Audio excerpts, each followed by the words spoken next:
আপনারা দেখছেন day two one news TV, খবর যেখানেই আমরা সেখানেই। তৃণমূল পঞ্চায়েত প্রধানকে ফোনে হুমকি দেওয়া হলো অডিও বার্তায়। বুধবার গভীর রাতে গোপালপুর গ্রাম পঞ্চায়েতের প্রধান আকছার মণ্ডলকে খুনের হুমকি দেওয়া হলো অডিও বার্তায়।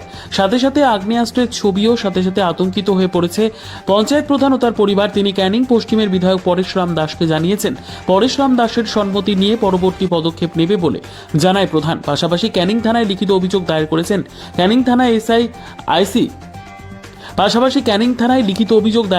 ক্যানিং থানায় এসে আইসির সাথে যোগাযোগ করেন। সমস্ত ঘটনাও তিনি বলেন। সঙ্গে সঙ্গে পুলিশ ঘটনার তদন্ত শুরু করেছে। ঘটনার পেছনে কে বা কারা আছে দেখছে পুলিশ। ফোনটা কারেন্ট